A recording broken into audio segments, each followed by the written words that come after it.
Hello, artists. Today we are going to learn how to set up a grid.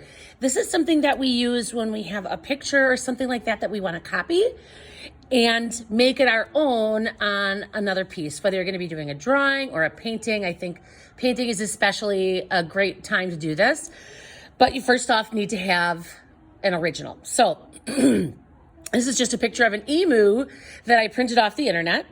My tools, I'm going to need to use a regular pencil, a white pencil. I'm going to have some board or something that I'm going to be working on, or even just a piece of paper if you're just going to be doing a drawing. But if it's painting, I really like to use more of a board, so ask me for one. And make sure that it's the size that you want to work on. And you're also going to need one of these bad boys. So step one, what we're going to be doing is looking at the picture we're starting with. And I don't know if you can see this right now. Right now, my emu picture is much larger than, it's longer than my board here. Actually, my board's just a little bit larger than the emu picture itself. But this is a square and this is a rectangle. So the first thing I want to do is I want to make a square out of the head. So I have to think about where do I really want that square to be. And I'm kind of like creating my composition. Remember, composition is that idea of how it's going to lay out on the board. So to start with, I'm going to turn my emu. I've got my pencil and my eraser, and I'm going to kind of figure out what's the top and what's the bottom. All right. So I'm thinking about right there might be the top. Now I can't just draw a line. What I need to do is actually measure, and I'm going to start measuring in inches, and I am measuring from the edge of the paper here. Okay.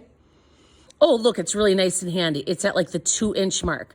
And we're going to make kind of a hash mark. Let's see. Let's show you what that looks like where it's not on the bird. So here's the 2.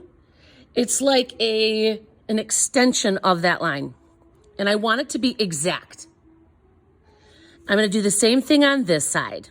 Line up that 0 because it's not the end of the ruler. Notice the 0 is actually here. So I'm going to line the 0 up with the end of the paper and do that number 2. Now, I'm going to draw a line. So I turn my ruler and I line up those marks right along the edge, and I'm going to draw that line.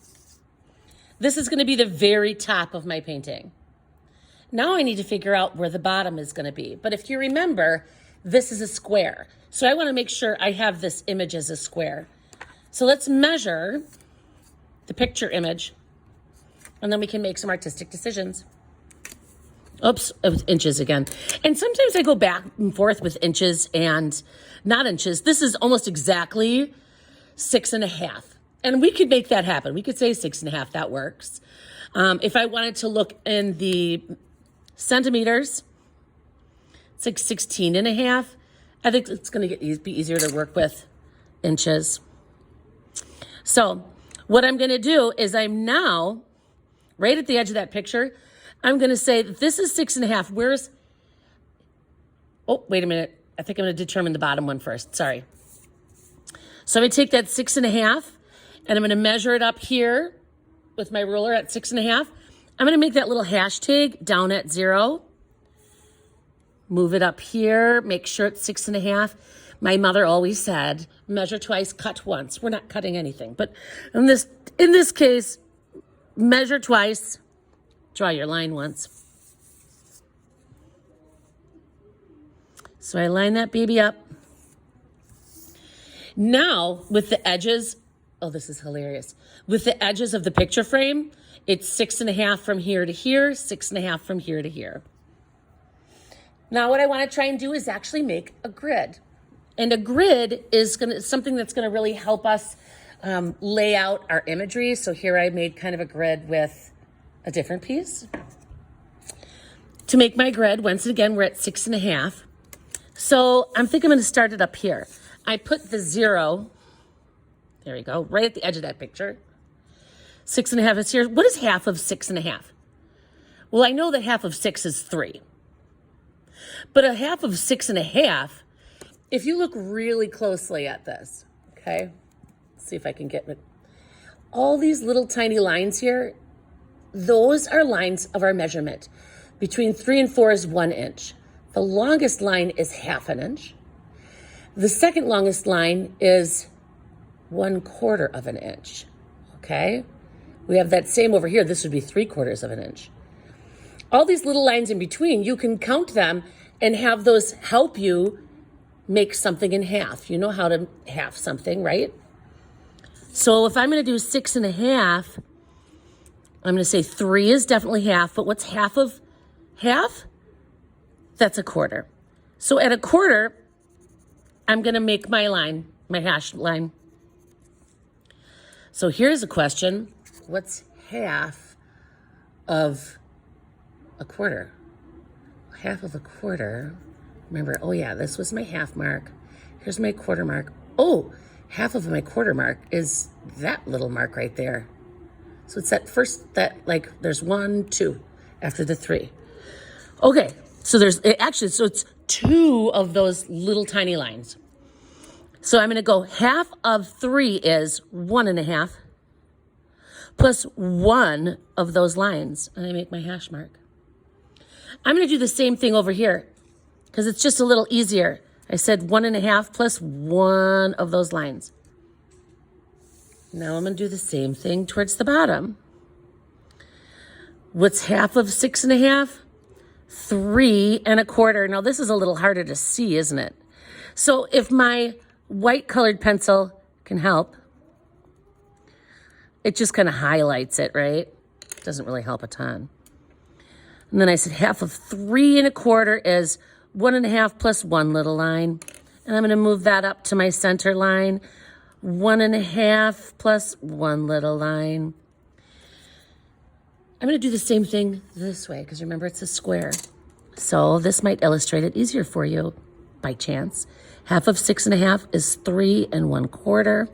And if you need to write this out, or if you need to kind of get a little help to get started on this, of course, I'm happy to help you, or ask a neighbor, see if they understand it. I'm gonna do the same thing over on this side. I'm not gonna flip it. I'm gonna do it from this side. Half of 6 1/2 is 3 1/4. I always remind myself, half of 3 is 1 1/2 plus 1 little line. Actually, no, I'm wrong. It's 2 little lines. I just corrected myself. I gotta do it here too. So here I'm always really thinking, double checking. Because if you draw that line wrong, it's not the end of the world. But it is not gonna be even, and it's not gonna work to our advantage. So, and even that little tiny bit, show you how the correction. Here was the wrong line right here. Here's the right line. That little tiny bit can make a big difference. I'm gonna do it this way now. Now this is the crazy part. 1 1/2 plus 2 of those little lines. Now I'm gonna start connecting some lines. So line them up directly. And I try to say, like, look, put your pencil on the line. This is making my grid. Yeah, that line was a little confusing, right? And just a touch more. Here we go. And I'm sure I make this look really easy. And then I turn it and I can do this side. But I assure you, it's taken me a few years to practice this. So once again, I don't want you to get so frustrated that you quit. Ask for help before that happens. Okay? And I should end up looking like this. Now, the next thing that you're going to do is you're going to do the same thing on this guy. Only this time when you do it, I want you to really press lightly with your pencil. This is kind of what I'm looking at. I want to see those lines darkly. This one I'm going to press lightly, okay? So I'm going to do that, and I'm going to have you see that in our next video, which is going to tell you how to use these grids. So thanks, everybody.